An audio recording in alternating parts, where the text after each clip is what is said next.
فدایان مصطفیٰ علیہ تحیت والثناء کے سجیلے جوانوں کو جو عرصہ 14 سال سے بڑی محبت، عقیدت، لگن، محنت، پیار سے محض رضائے خدا اور رضائے جناب محمد مصطفیٰ کے لیے اتنی حسین محفل سجاتے چلے آ رہے ہیں۔ میں کبھی کسی کی ناجائز تعریف نہیں کرتا، لیکن یہ مسلمہ حقیقت ہے۔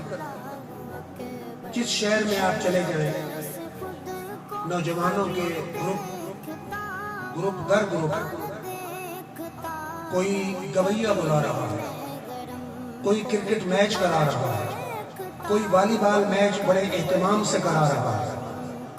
خوش نصیب ہیں وہ نوجوان جو سارے فضول کاموں کو چھوڑ کر ذکر مصطفیٰ کی محفل سے جاتے ہیں۔ میں اکثر کہا کرتا ہوں کہ ہر ایرا غیرہ نتھو خیرہ نہ محفل سجا سکتا ہے نہ محفل میں آ سکتا ہے۔ سجاتا بھی وہی ہے، آتا بھی وہی ہے جس کی منظوری مدینہ سے۔ یہ اپنے بس کی بات نہیں ہوتی، یہ تو میرے آقا کی پسند کی بات ہے۔ اور مجھے بڑی مسرت ہے کہ ایسا یہ جنگل میں منگل بناتے ہیں۔ ہم شہروں میں بھی جاتے رہتے ہیں، لاہور بھی، اسلام آباد بھی، راولپنڈی بھی، لیکن یہاں کی سجاوٹ، یہاں کا ماحول، یہاں کا انتظام و انصرام نہ لاہور سے کم نظر آتا ہے، نہ راولپنڈی سے کم نظر آتا ہے، نہ اسلام آباد سے کم نظر آتا ہے۔ اور مجھے یہ دوست بتا رہے تھے کہ ہمارا پورا شہر، ہماری مائیں اور بہنیں بھی، یہ ایک انوکھی بات ہے کہ گلیوں کی صفائی کرتی ہیں، آ کے ہمیں خود پیسے دیتی ہیں کہ ہمارا حصہ بھی اس میں شامل ہو جائے۔ اس کا مطلب ہے کہ صرف چند جوان نہیں، پورا شہر کا شہری غلام مصطفیٰ اور عاشق مصطفیٰ۔ اور پھر یہ ہمارے عرفان اور حنیف صاحب اور ان کی پورا گروپ، پوری ان کی انجمن، یہ تو 1000 سلام عقیدت پیش کرنے کے قابل ہے۔ صرف فتح پور کی محفل نہیں، قید آباد کا مرکزی جلوس، آپ حیران ہوں گے، نیٹ کھول کے دیکھیں، بندیال سے لے کر قید آباد تک ہم گاڑیوں میں ہوتے ہیں، یہ پیدل ساتھ بھاگ رہے ہیں، اور جلوس کا مثالی نظام ہوتا ہے ان کے دم قدم کی وجہ سے۔ اگرچہ بندیال سے بھی، میرو سے بھی، شمار سے بھی، قید آباد سے بھی اور شہروں سے بھی جوان آتے ہیں، لیکن ان کا کریکٹر اور کردار اور محنت اور کوشش قابل دید بھی ہوتی ہے، قابل تحسین بھی ہوتی ہے۔ صرف اسی تک ہی محدود نہیں، میں حیران ہوتا ہوں کہ یہ اپنے کاروبار کو چھوڑ کے، کام کاج کو چھوڑ کے، فقیہ الاثر علامہ یار محمد بندیالوی رحمت اللہ علیہ کے عرس کے لنگر کے انتظام میں بھی سر فہرست نظر آئیں گے۔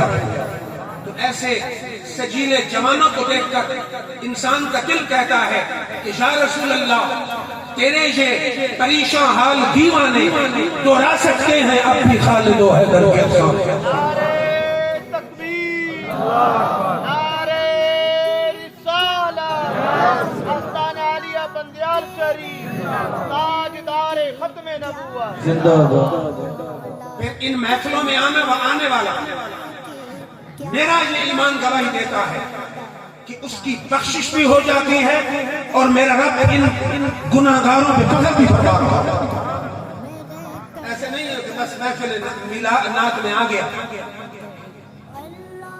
بخاری اور مسلم کی متفق علیہ حدیث ہے، میری گزارشات کو توجہ سے سماعت فرمائیں کہ میرے رب نے فرشتوں کا گروپ بنا رکھا جن کو کہتے ہیں سیاحین ملائکہ، آسمان سے اترتے ہیں، کوئی یہاں اترا، کوئی وہاں، کوئی ادھر، کوئی ادھر، جہاں ذکر خدا اور ذکر مصطفیٰ کی محفل ہوتی ہے، دوسروں کو بلاتے ہیں، ہلمو الی حاجتکم، ہلمو الی حاجتکم، وہ فرشتوں ادھر آؤ، تمہارا مقصد جہاں پورا ہو رہا ہے۔ بخاری اور مسلم سے پڑھ کے، متفق علیہ حدیث سے پڑھ کے، اور کون سی معتبر حدیث ہو سکتی ہے؟ فرشتے آ جاتے ہیں، محفل کو گھیر لیتے ہیں، محفل کی رپورٹ تیار کر کے رب ذوالجلال کے حضور پہنچ جاتے ہیں۔ میرا رب فرماتا ہے فرشتوں، جب دنیا سے چلے تھے میرے بندوں کو کس حال میں پایا؟ فرشتے عرض کرتے ہیں یا اللہ جب دنیا سے چلے تھے تیرے بندے تیرا ذکر کر رہے تھے۔ اب میرا رب سوال کرتا ہے فرشتوں وہ مجھ سے کسی چیز کی پناہ بھی مانگ رہے تھے؟ فرشتے عرض کرتے ہیں ہاں یا اللہ تجھ سے دوزخ کی پناہ مانگ رہے تھے۔ میرا رب فرماتا ہے فرشتوں گواہ بن جاؤ، ہم نے ان کو دوزخ سے رہائی کی گارنٹی عطا فرمائی۔ پھر میرا رب سوال کرتا ہے کسی چیز کی طلب بھی مجھ سے کر رہے تھے؟ فرشتے عرض کرتے ہیں ہاں یا اللہ تجھ سے جنت مانگ رہے تھے۔ میرا رب فرماتا ہے فرشتوں گواہ بن جاؤ، میں نے ان کو جنت کی گارنٹی بھی عطا فرمائی، دوزخ سے رہائی بھی عطا فرمائی کی گارنٹی بھی، اور جنت کی حصول کی گارنٹی بھی عطا فرمائی۔ جملہ بڑا قابل توجہ ہے۔ فرشتے عرض کرتے ہیں یا رب فیہم رجل خطاء انما مر جلس معه، یا اللہ ان ذکر کرنے والوں میں ایک بہت ہی بڑا گناہگار آدمی بیٹھا تھا، ذکر کرنے نہیں آیا، ذکر سننے نہیں آیا، وہ تو گزر رہا تھا، بائی دفعے بیٹھ گیا۔ میرا رب فرماتا ہے فرشتوں لہو غفرت، اس بہت ہی بڑے گناہگار کی بھی میں نے بخشش فرما دی۔ اب فرشتے عرض کرتے ہیں یا اللہ نہ ذکر کرنے آیا نہ ذکر سننے آیا، اس کی نیت ہی نہیں تھی، ارادہ ہی نہیں تھا، اس کی بخشش کیوں ہو گئی؟ میرا رب فرماتا ہے لہم القوم لا یشقی بہم جلیسہم، میرا ذکر کرنے والے، میرے ذکر کی محفلیں سجانے والے یہ قوم ہی ایسی ہے جو ان کا سنگی بن جائے، ہم گناہ نہیں دیکھتے، شاروں کی جاری دیکھ کر بخشش فرما دیتے۔ تکبیر، نعرہ رسالت، تاجدار ختم نبوت، آستانہ عالیہ بندیال شریف، جگر گوشے استاذ العلماء۔ صاحبان علم و دانش بیٹھے ہیں، ان پڑھ بھی سمجھ سکتا ہے کہ ذکر خدا اور ذکر مصطفیٰ کی محفل میں گزرنے والا بھی بیٹھ جائے کہ بخاری اور مسلم کی حدیث موڑ لگا رہی ہے کہ ذکر کرنے والوں کی برکت سے رب اس بہت بڑے گناہگار کی بھی بخشش فرما دے۔ آج کی رات اگر بخشش کا پروانہ تیرے اور میرے جیسے گناہگار کو ذکر مصطفیٰ اور ذکر خدا کی برکت سے مل جائے تو مجھے بتائیے اور صلہ چاہیے کیا؟ ایک بات۔ دوسری حدیث ہے طبرانی میں، ماشاءاللہ علماء کی پوری جماعت بیٹھی ہے۔ حدیث کیا ہے؟ میرے آقا ایک دن حجر انور سے باہر آئے صحابہ کی محفل، توجہ میری طرف رکھے، حضور صلی اللہ علیہ وسلم جو ہی آئے دیکھا صحابہ کی محفل سے میرے آقا نے فرمایا کیوں بیٹھے؟ ما اجلسکم، تمہیں کس چیز نے بٹھایا؟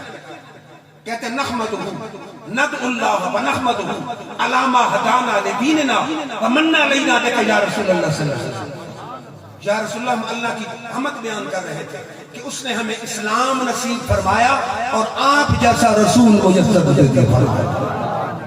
اسلام کے پر، اسلام ملنے پر اور آپ جیسے نبی اور رسول کے امتی بننے پر رب کی حمد اور شکر ادا کرا۔ میرے آقا نے فرمایا قسم اٹھاؤ، قسم اٹھاؤ اس لیے۔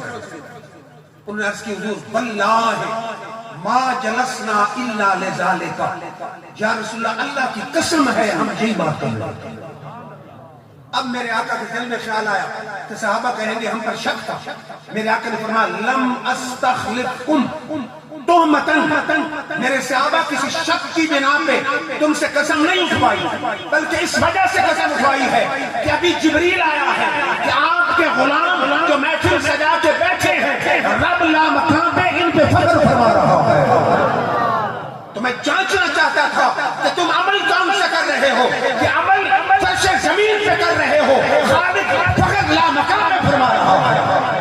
نعرہ تکبیر، نعرہ رسالت، جشن عید میلاد النبی، سرکار کی آمد، منٹھار کی آمد۔ تو سمجھ آ رہی ہے بات کی کہ حضور صلی اللہ علیہ وسلم کے ذکر کی، حضور کی آمد پر اللہ کے شکر کی، جو بندہ محفل سجا کے بیٹھتا ہے میرا رب لا مقام پہ اس میں فخر فرما رہا ہے۔ پھر توجہ فرمائیے، میرے رب نے فرمایا فاعف عنہم واستغفر لہم، اے میرے حبیب ان گناہگاروں سے درگزر کیجئے اور ان کی بخشش مجھ سے طلب فرمائیے۔ پھر فرمایا واستغفر لہم اللہ، ان صحابہ کے لیے اللہ سے مجھ سے بخشش مانگو۔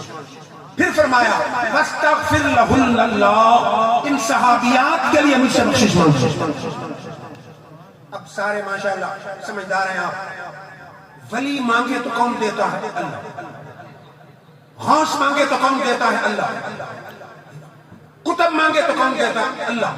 ابرار مانگے تو کون دیتا ہے؟ اللہ. اوتاد مانگے تو کون دیتا ہے؟ اللہ. نقبا مانگے تو کون دیتا ہے؟ اللہ. غوث مانگے تو کون دیتا ہے؟ اللہ. اور دینے والا خود کہتا ہے اے میرے حبیب تو مانگ.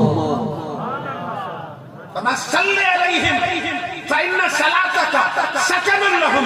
اے میرے حبیب مانگتی ساری دنیا ہے لیکن میں یہ چاہتا ہوں کہ تو باشن سے تمہیں ہوا کے ہونٹ کے ہو تاکہ ہماری عطا کو بھی لطف ہو جائے. نعرہ رسالت، نعرہ تحقیق، نعرہ حیدری. بھائی اتنی سجاوٹ ہو، نوجوانوں کا اجتماع ہو، 14ویں محفل ہو اور آواز نہ نکلے تو کوئی مزہ نہیں. مزہ تب ہے کہ اس بابرکت، اس سجی سجائی محفل کی آواز فضاؤں کی وسعتوں کو چیرتی ہوئی آج رات سبز گنبد کی جالیوں کو جوڑ. نعرے تکبیر، آخر تک نعرے تکبیر، نعرے رسالت، تاجدار ختم نبوت، آستانہ علیہ بندیال شریف، فیضان بندیال شریف. پھر توجہ فرمائیے، یہ بخاری کی حدیث ہے. میرے آقا نے فرمایا عائشہ میری پوری زندگی کا معمول ہے کہ ہر فرض نماز کے بعد میں گناہگار امت کے لیے دعا مانگا کرتا ہوں. تو بھی امت کے لیے دعا مانگا کر. سمجھیے حدیث؟ عائشہ زندگی کا معمول ہے ہر فرض نماز کے بعد امت کے لیے دعا مانگتا ہوں، تو بھی دعا مانگا کر. دعا تو ہو گئی لیکن حدیث ہے مسند ابو جعلہ میں، مسند بزار میں، مجمع الزوائد میں، مولوی شبیر احمد عثمانی کی فتح الملم میں اور طبرانی میں. حدیث کیا ہے کہ الانبیاء احیاء فی قبورہم یصلون. اللہ کے سارے نبی اپنی مزاروں میں زندہ بھی ہیں اور نمازیں بھی پڑھتے ہیں. تو پہلے حدیث عرض کر چکا ہوں عائشہ میری زندگی کا معمول ہے ہر نماز کے بعد اس گنہگار امت کے لیے دعا کرتا ہوں. اور حدیث کہتی ہے میرے آقا نہیں سارے نبی آج بھی قبروں میں نمازیں پڑھ رہے ہیں. تو ماننا پڑے گا آمد مختار مدنی تاجدار آج بھی سب سے گنبد میں اس امت کے لیے دعا مانگ رہے ہیں. نعرے تکبیر، نعرے رسالت، جشن عید میلاد النبی، تاجدار ختم نبوت، تاجدار ختم نبوت.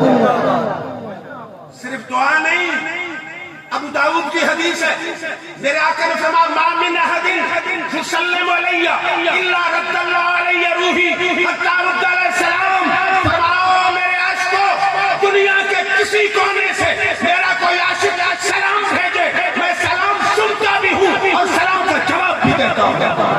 نعرے تکبیر، نعرے رسالت، جشن عید میلاد النبی، سرکار کی آمد، منٹھار کی آمد. فتح پور کی محفل میں بیٹھ کے آپ کہیں الصلاۃ والسلام علیکہ یا رسول اللہ.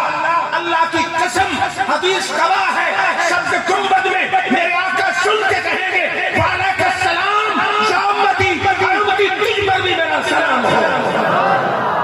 تو پھر مجھے کہنے دیجئے اپنا معیار زمانے سے جدا رکھتے ہیں، اپنا معیار زمانے سے جدا رکھتے ہیں. ہم تو محبوب بھی محبوب خدا رکھتے ہیں.